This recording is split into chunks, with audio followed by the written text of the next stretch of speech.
Our friends at Niagara Downunder are bringing smiles to children with kangaroos and other animals. We'll tell you more up next.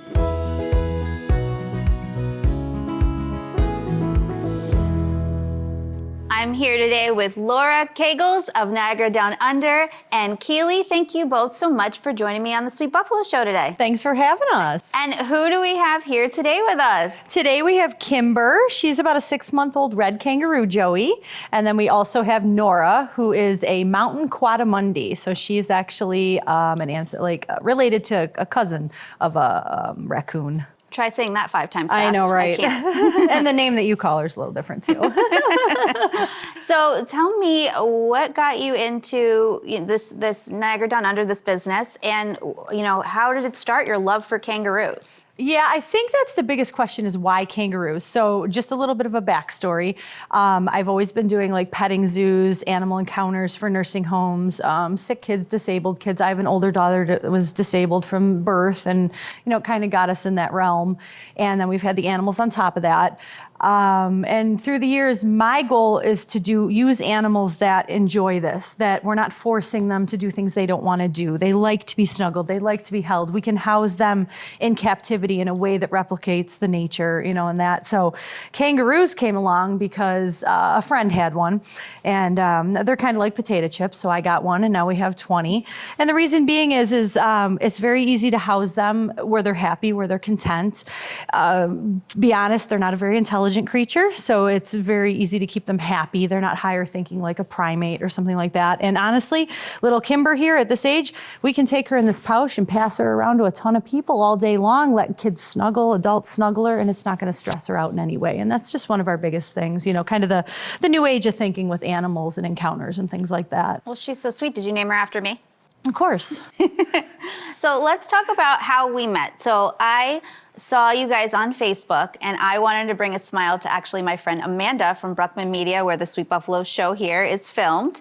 And, she got such a kick out of it. So I thought, I have other friends that are like really, not feeling so great right now and are down. And it was one of my, very close friends. She was battling cancer. And I had, Ben come and bring the kangaroo to the pizzeria. And then I was like, I got to do this for somebody else I care about. And so I kept doing it. And Ben was like, can we meet? And you said too, can we meet and get breakfast or something? Because we can't have you keep, we want to help you with Sweet Buffalo and bring smiles to people. So then we started our relationship where we were going to bring smiles to kids battling illness. And it's been such a pleasure to work with you. You have been so incredible. I don't think you know how many lives you've touched by bringing your kangaroos to these. I appreciate that. And it worked out great because we had always been trying to get in on our own, like in hospitals and things like that. But obviously, there's so many rules and regulations with kids that are sick and taking animals on floors. It was great for us to meet because you were able to let us do that, in a way that we could. Right. And I wasn't able to really find that on my own. So it's been a great relationship. Well, it's been it's been good for us too, because the children we help, sometimes they can't go out to events. They have to, be home. So the fact that you bring these animals right to the comfort of their own home has been really wonderful. And we surprise them too. So we don't tell them you're coming, right. Which has been so nice. And even recently, you guys lately, I haven't even had to ask you for any help. You have just been seeing our stories on Facebook, and you call me and you're like, Kimberly, we want to go surprise the young man who, wanted some Halloween candy for Halloween. And you're like, I'll be there at 12:30. And it's just, you can tell, how when you call me and such, that this is something that brings you so much joy. It does. It really does. And on top of that, not for nothing, my children are I have 3 kids. This is my middle, Keely. They're very privileged to live this lifestyle. And I love the fact that they have the responsibility and they can help other kids. And I want them to see that, not everybody has it like they do. And it's really important for me for them to have work ethic. And they really enjoy doing this too. So that's nice. I couldn't see a world without people, having animals, especially when they're sick and down, because they do the things that these animals have done for people is just amazing. So. And what do you like about living this life with your mom and your siblings and these incredible animals? Well, I just like to play with my animals, feed them, take care of them. I want them to live a happy life and have fun. Do you think you want to work with animals when you grow up? Yeah, I want to be a vet.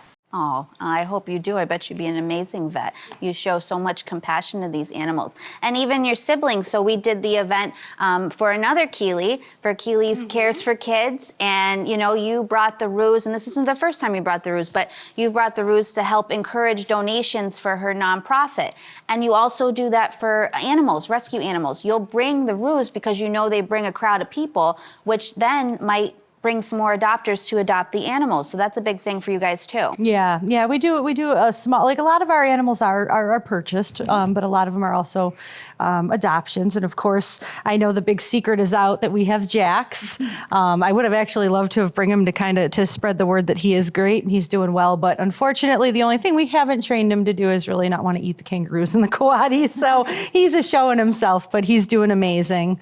And he's gonna have a permanent home with us. So Well, that's beautiful. Yeah. Thank you so much for what you do. I know you take other foster animals in too. And so, you know, tell me more about how people can support Niagara Downunder. Basically just coming to our events. We haven't decided. Last year we did a little bit, and you were a little bit of a part of that, bringing some of the kids out. We did some private tours at the house. We'll see. We may do that this year a little bit. We're on the road for about 8 weeks in the summer. We go all over with the animals, and this time of year we're kind of like really beat, but we may do some things for Christmas. But basically just, you know, coming to our events and things like that, and following our page is the biggest thing. We're going to try to do, Keely wants to do some kind of toy drive for underprivileged kids this year. So we're working on that, kind of kangaroo themed, of course. So, you know, just kind of following the page to see what we have going on and following us pretty much right now and coming to our events. That's the biggest thing.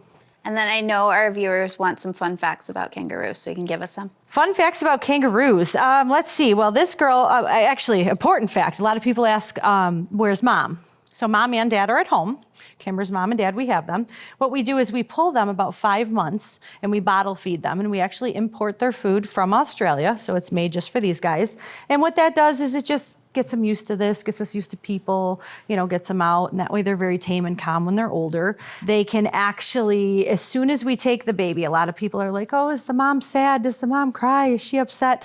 You got to remember, in the wild, these animals will throw their young to protect themselves. If they're being chased by a predator, they'll actually kind of throw their baby in the pouch and be like, hey, you got that, I'm out of here, you know? So when we pull the babies, they actually just kind of leave. And if we were to try to put it back like an hour later, they'd be like, that's your problem, you took it, you know? So that's kind of a cool thing. That's another thing, because I don't want to take a baby from an animal that's going to stress or really be bothered by it. But a kangaroo will also have another baby in utero while this baby is in the pouch. So almost instantly, as soon as we pull this baby, she delivered another one. She's already got a tiny little Joey. They're born the size of literally a jelly bean. No hair, no, they can't see, they can't hear. And what they do is they're delivered and they climb up into the pouch blindly, and then they attach to a nipple, which is within inside their pouch, which a lot of people don't realize that, and that's where they raise them from that stage on.